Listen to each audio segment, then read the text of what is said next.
Ассалому алайкум. Номи ман Анвар. Аллоҳ ҳамаи моро офарид. Саволи ман ин аст: дар баъзе оятҳо Аллоҳ мегӯяд: мо шуморо офаридем. Чаро ҷамъ истифода мешавад? Бародари мо чунин савол дод: чаро Аллоҳ дар Қуръон мегӯяд, ки мо офаридем? Оё ин маънои ин онро дорад, ки Аллоҳ шарике дорад?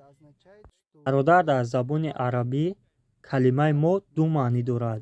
Яке дар шакли ҷамъ ва дигаре танҳо. Агар баъзе шахсиятҳо ба мо ҳисси бузурги худро фаҳмондан бихоҳанд, пас дар ин маврид шакли танҳо истифода намешавад, балки шакли ҷамъ истифода мешавад. Агар инро ба мисол гӯем, шумо метавонед ба шахсияти Маҳтама Ганди дар баромадҳои худ ҳамеша худро бовор таъқид мекард. Аниқтараш мо моем. Аммо ин маҷмӯа нест, балки беҳамто аст.